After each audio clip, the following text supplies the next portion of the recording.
Silent Hill 2 is lauded as one of the greatest video games ever released. Developed by Team Silent and published by Konami in 2001, the narrative centers around a man named James Sunderland, who, upon receiving a letter from his late wife, travels to the titular town to find her.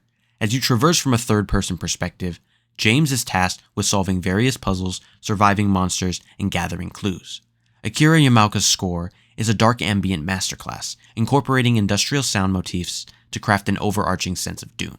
The gameplay is sleek in the best sense. You have limited ammo, health items, and a radio that crackles with static when enemies are near. The narrative progresses slowly, as James immerses himself in a desolate, diseased suburbia, devoid of any joy.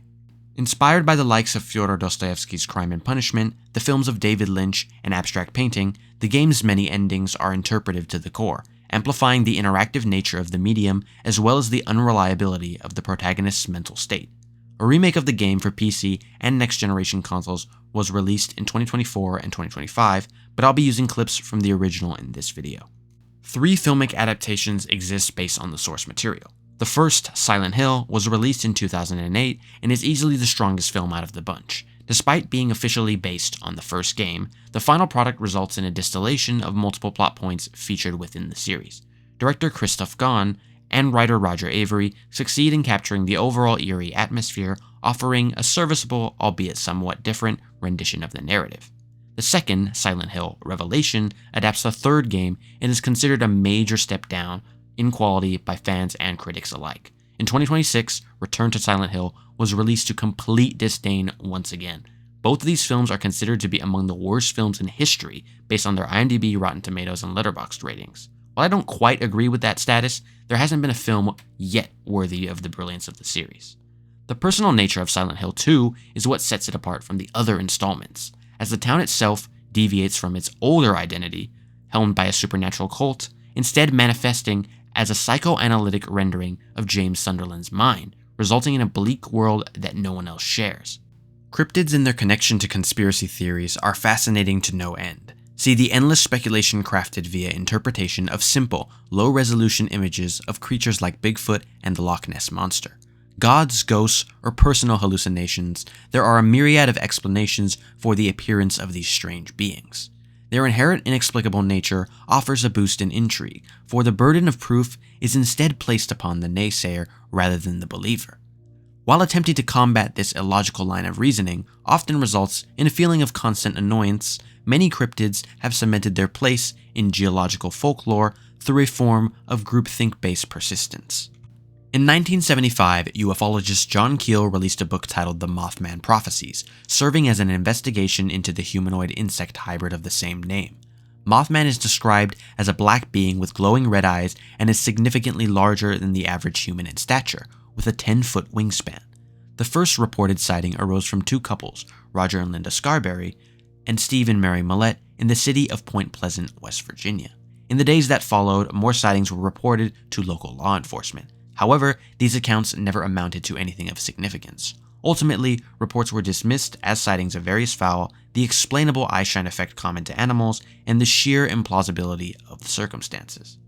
Among these cryptids, Mothman is my favorite for a few reasons, the first being its design, which is way cooler than any other. In addition to the allure of the aforementioned, the creature is categorized by John Keel as an ultra-terrestrial.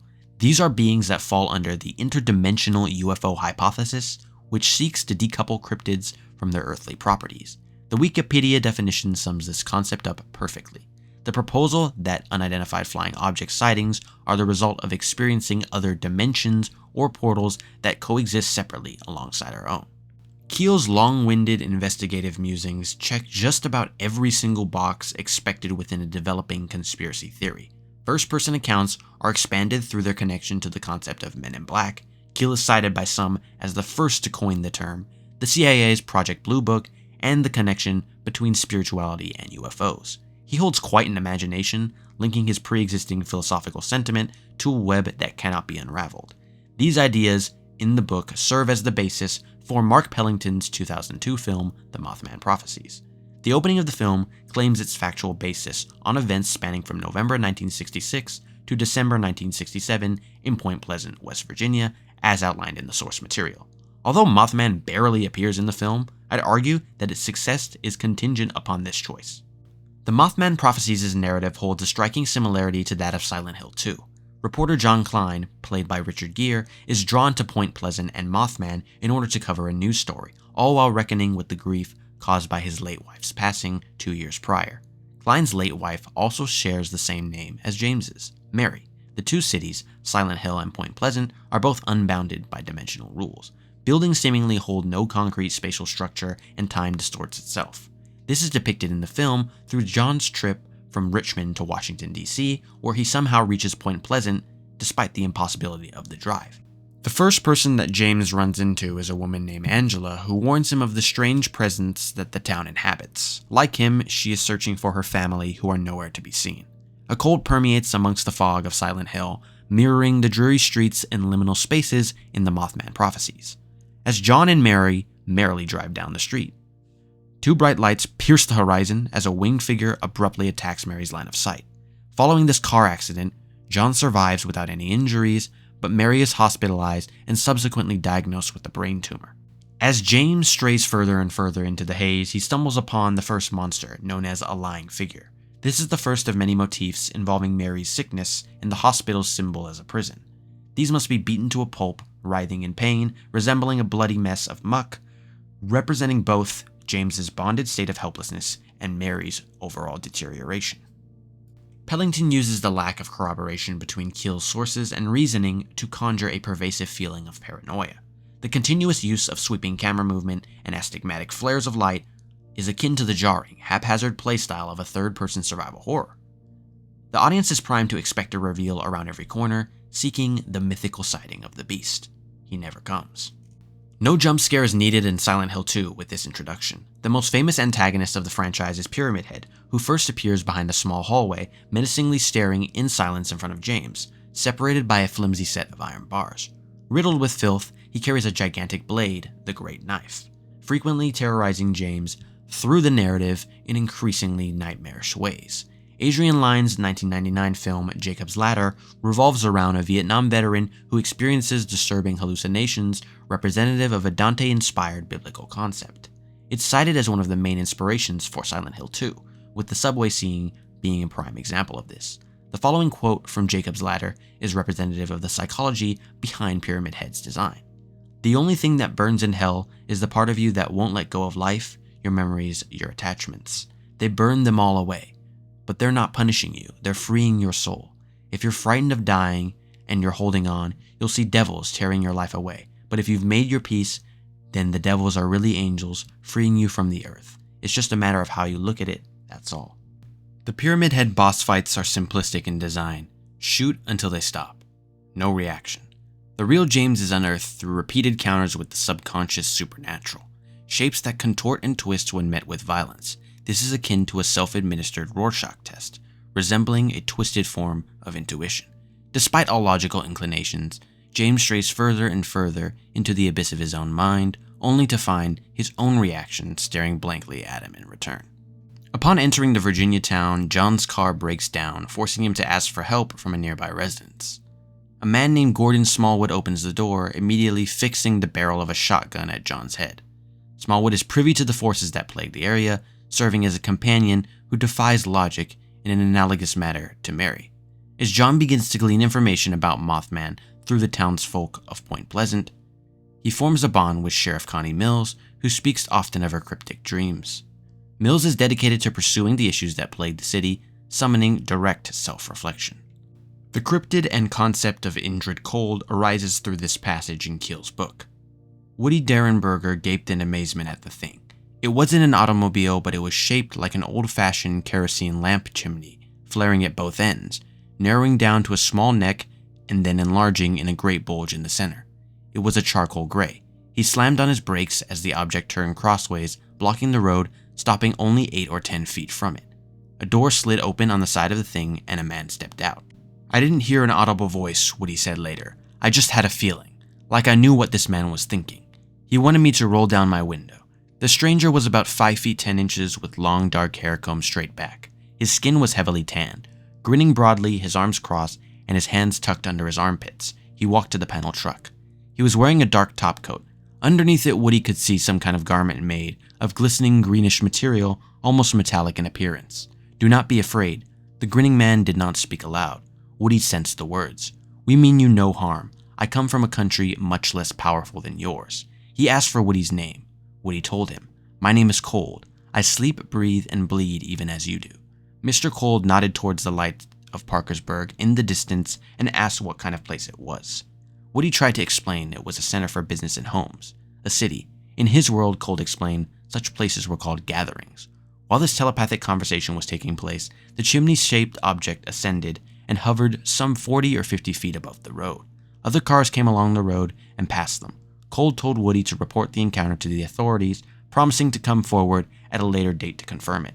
After a few minutes of aimless generalities, Cold announced he would meet Woody again soon. The object descended, the door opened, Cold entered it, and it rose quickly and silently into the night. You will see her in time. Cold's role as an all-powerful, all-knowing force is depicted through the reprocessing of cyclical trauma. Maria bears a striking resemblance to Mary. She is sexually forward and willing to fulfill James's physical desires. It's as if she exists to torment him in this perpetual state of gloom, leading him from test to test. John meets up with a Mothman expert named Alexander Leake, with his last name functioning as both an anagram and an alternative persona of John Keel himself. How much of the story is mythologized due to Keel's own obsession?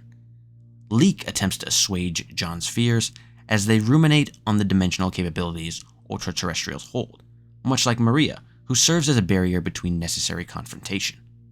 James is subject to frequent visions of Maria's repeated death, most gruesomely at the hands of 2 pyramid heads.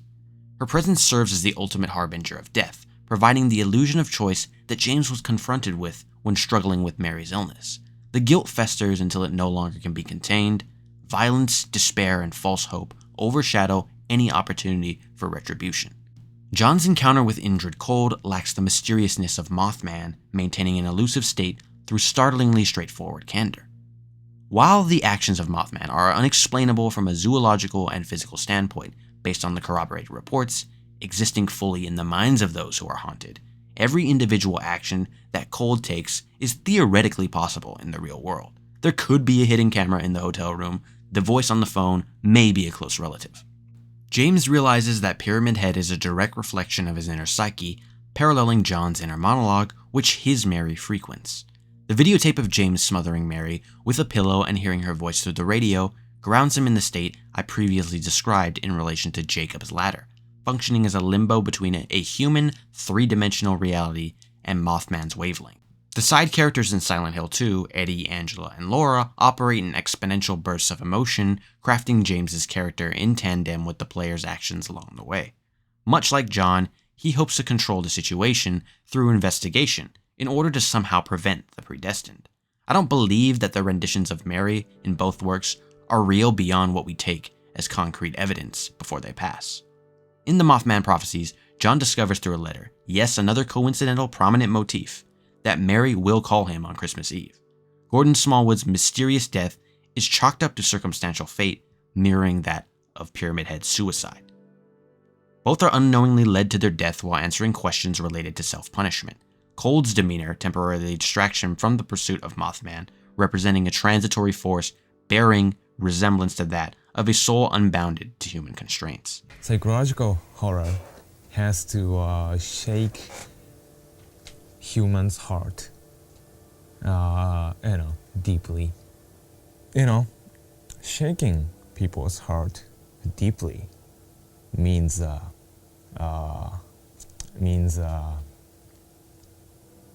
uncover people's core emotion and their core motivation for life. Everybody is thinking and concerning about sex and death every day.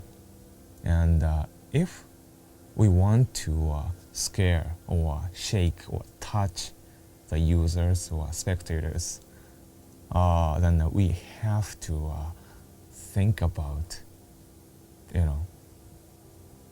sex and death deeply. Silent Hill 2 and the Mothman Prophecies each tap into the universal fears that have remained unanswered throughout our brief history. In my view, the 4 non-joke endings in the game, excluding Born from a Wish, which is only available in newer editions and re-releases, are representative of being stuck in a particular stage of grief that James finally succumbs to. The universal tenets of life and their connection to pure psychological states of being contribute to the effectiveness of each ending. The player cannot willingly choose the ending they receive, for their in-game actions dictate this. Rebirth Denial. This ending can only follow a replay of the game and shows James paddling away in a rowboat carrying Mary's corpse. He wants to resurrect her in an act of pure desperation. Maria, I'm finished with you. What? But I'm what she wanted. Mary's dead. Don't you understand? She's not coming back. But I can be yours. I'll be here for you forever. I'll never hurt you like she did. So why don't you want me? Because you're not Mary. Without Mary, I just can't go on. Oh, James. Come on, James. You must be joking.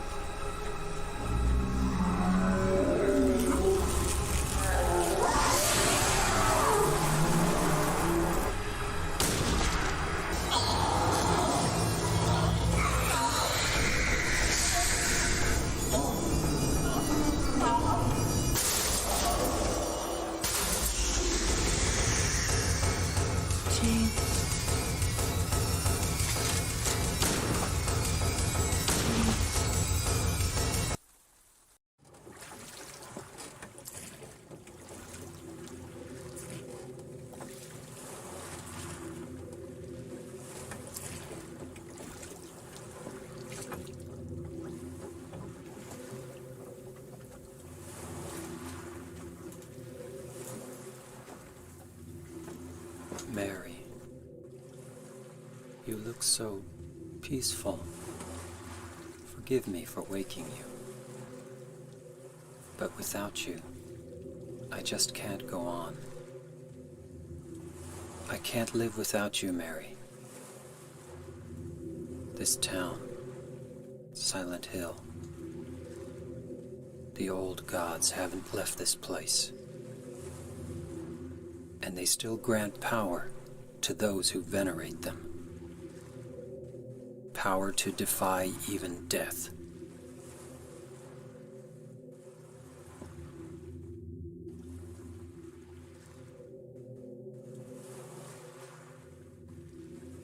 Ah, Mary.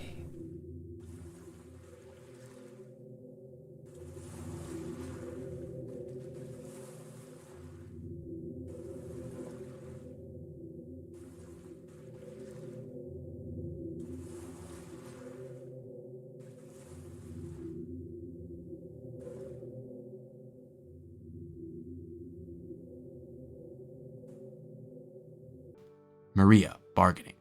Mary refuses to forgive James, forcing him to remain locked inside his own delusion, with Maria becoming the replacement, a chance for physical intimacy, fulfilling repressed desires by triggering delusional denial. This is his Faustian bargain, reliant on the complete obliteration of Mary as a lived reality. Reduced to a mere mirage, rage destroys any chance of redemption. After the letter is read, Maria is seen coughing as she and James leave Silent Hill, signifying that the same fate will occur once again. She too is doomed to die of sickness, inadvertently sentencing James to an infinite purgatory of his own desire. You killed me. I couldn't watch you suffer. Don't make excuses, James. I know I was a burden on you. You must have hated me. That's why you got rid of me. It's true. I may have had some of those feelings.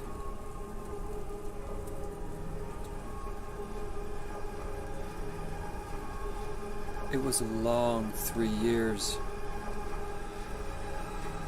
I was tired. That's why you needed this Maria person? James, do you really think I could ever forgive you for what you did?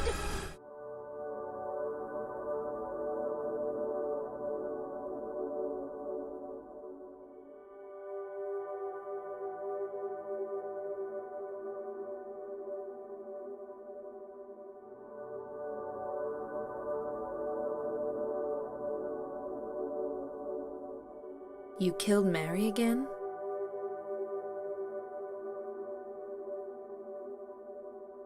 That wasn't Mary. Mary's gone. That was just something Maria?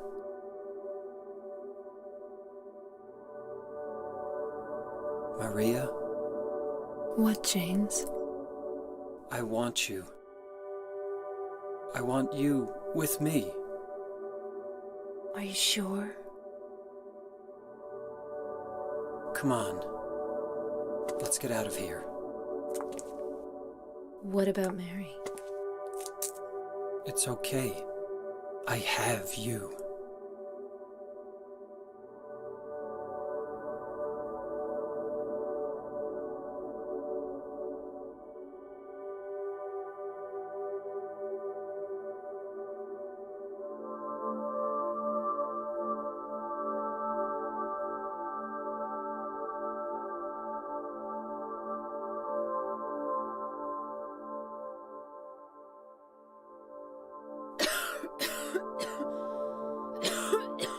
You'd better do something about that cough. In water depression, James cannot face reality without Mary and chooses to drive his car into the lake with her body. Mary?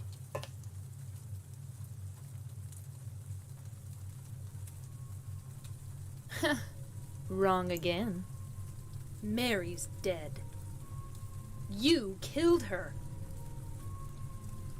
Maria? Maria, I'm done with you. What do you mean? But I can be yours. I'll be here for you forever. And I'll never yell at you or make you feel bad. That's what you wanted. Now I understand. The problem is, you're not Mary. No, James. I won't let you. I'll never let you have your Mary back.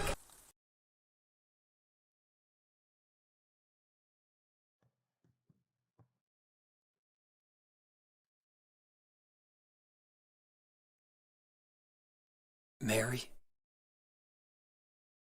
James.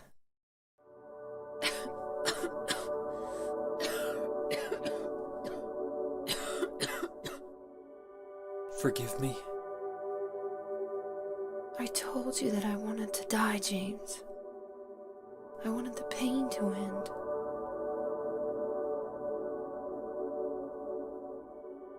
That's why I did it, honey. I just couldn't watch you suffer.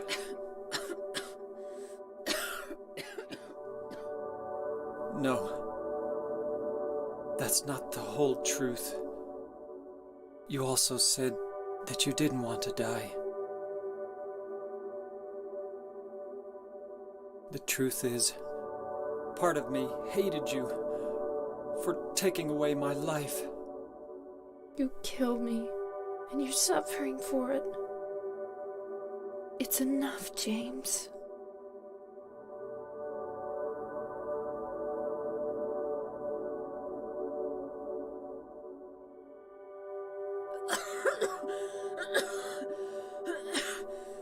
Mary? James.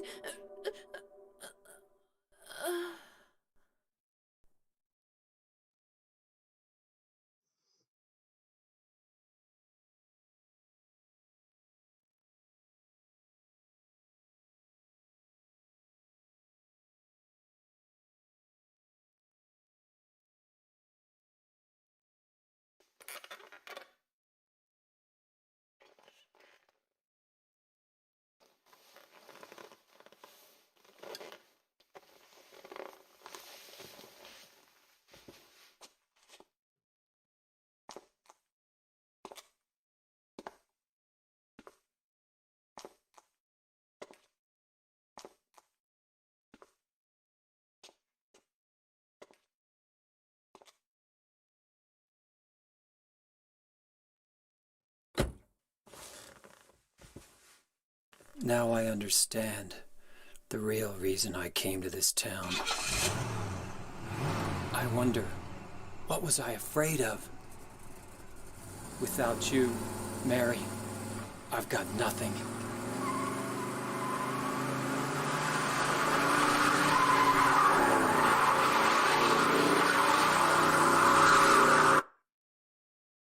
Now we can be together. Leave. Acceptance. Following a final meeting with Mary, James reads the letter choosing to leave with Laura. I see this ending as a form of direct acknowledgement. Rather than attempting to eliminate guilt entirely by seeking forgiveness, he embraces the complex truth. When will you ever stop making that mistake? Mary's dead. You killed her. Maria, it's you. But I don't need you anymore. What? You must be joking. But I can be yours. I'll be here for you forever. And I'll never yell at you or make you feel bad. That's what you wanted. I'm different than Mary. How can you throw me away? I understand now. It's time to end this nightmare. No, I won't let you. You deserve to die too, James.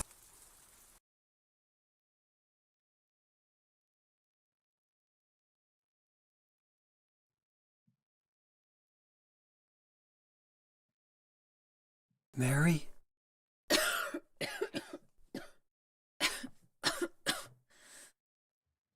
James. Forgive me.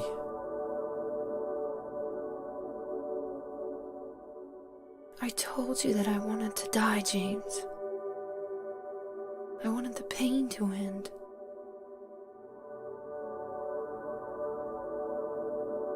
That's why I did it, honey. I just couldn't watch you suffer. No. That's not true.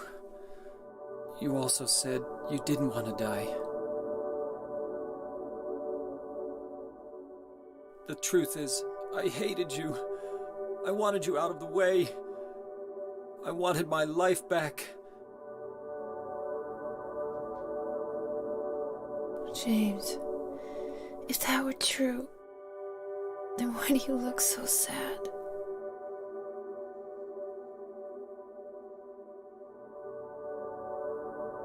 Mary? James. Please. Please do something for me.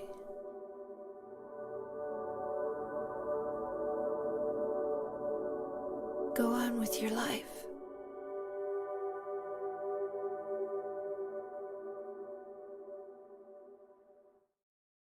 John Klein's fate also follows an equally ambiguous path, granting a form of agency that reaches outward rather than inward.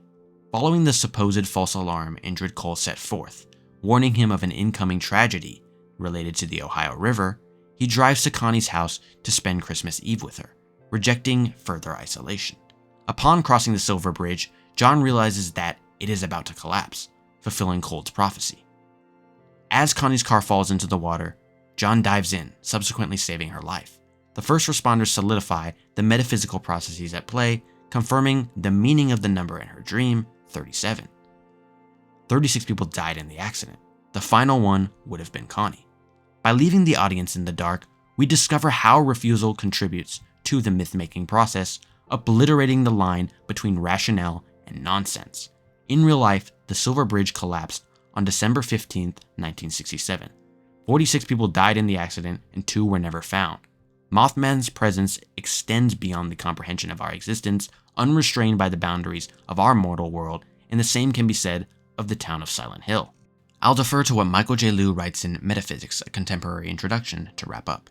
Now, as Kant saw it, metaphysics, whether of the rationalist or Aristotelian variety, represents the attempt to know what lies beyond the scope of human sensory experience. It seeks to answer questions for which sense experience is incapable of providing answers, questions about the immortality of the soul, the existence of God, and freedom of the will. It promises us knowledge about these matters. In the attempt to provide the promised knowledge, however, the metaphysician employs the conceptual structures that underlie less controversial forms of knowledge, structures like those at work in talk about substances, causation, and events. But since the relevant structures yield knowledge only when they are applied to the raw data of sensory experience, the philosopher's use of those structures to answer the perennial questions of metaphysics never delivers the knowledge the metaphysician promises us. Given the way our cognitive machinery operates, the conditions required for knowledge can never be satisfied in the metaphysical case. The claims the metaphysician wants to make go beyond the limits of human knowledge. Accordingly, there can never be genuinely scientific knowledge in metaphysics. Our response, comprehension, and action spurred by grief speak to humanity's affinity for the rational. The enduring quest to conquer the metaphysical by way of studying the self leads us to our inevitable failure, burdening those who follow. The film ends with this statement. Although sightings have continued around the world, Mothman was never seen in Point Pleasant again. Here is Mary's letter that features in the ending of Silent Hill 2. I imagine John's Mary would echo the sentiment outlined here. As James leaves Silent Hill, so do the horrors. You determine their fate. In my restless dreams, I see that town. Silent Hill. You promised you'd take me there again someday, but you never did. Well, I'm alone there now, in our special place, waiting for you. Waiting for you to come to see me. But you never do. And so I wait, wrapped in my cocoon of pain and loneliness. I know I've done a terrible thing to you. Something you'll never forgive me for. I wish I could change that. But I can't. I feel so pathetic and ugly laying here, waiting for you. Every day I stare up at the cracks in the ceiling, and all I can think about is how unfair it all is. The doctor came today. He told me I could go home for a short stay. It's not that I'm getting better.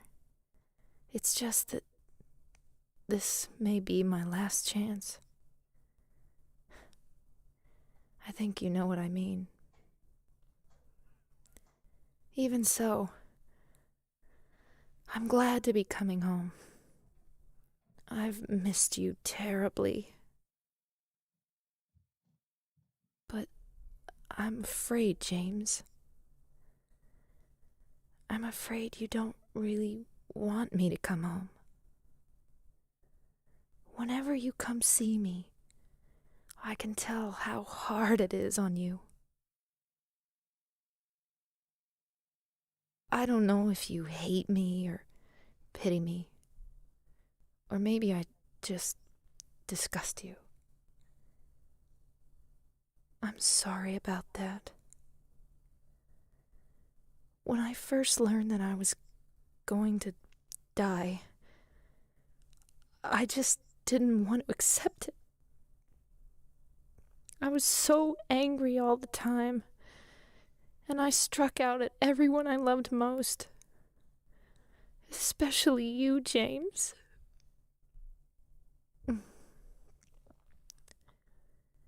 That's why I understand if you do hate me. But I want you to know this, James. I'll always love you. Even though our life together had to end like this, I still wouldn't trade it for the world. We had some wonderful years together. Well, this letter has gone on too long, so I'll say goodbye. I told the nurse to give this to you after I'm gone. That means that as you read this, I'm already dead. I can't tell you to remember me, but I can't bear for you to forget me. These last few years since I became ill, I am so sorry for what I did to you, did to us. You've given me so much, and I haven't been able to return a single thing. That's why I want you to live for yourself now. Do what's best for you, James. James, you made me happy.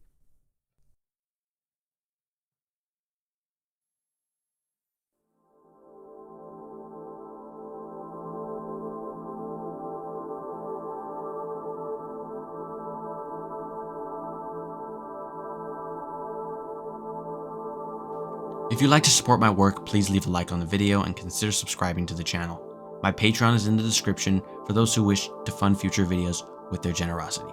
Thank you to my patrons, Joan, Jordan, and Joey. Thank you for watching. I truly appreciate it.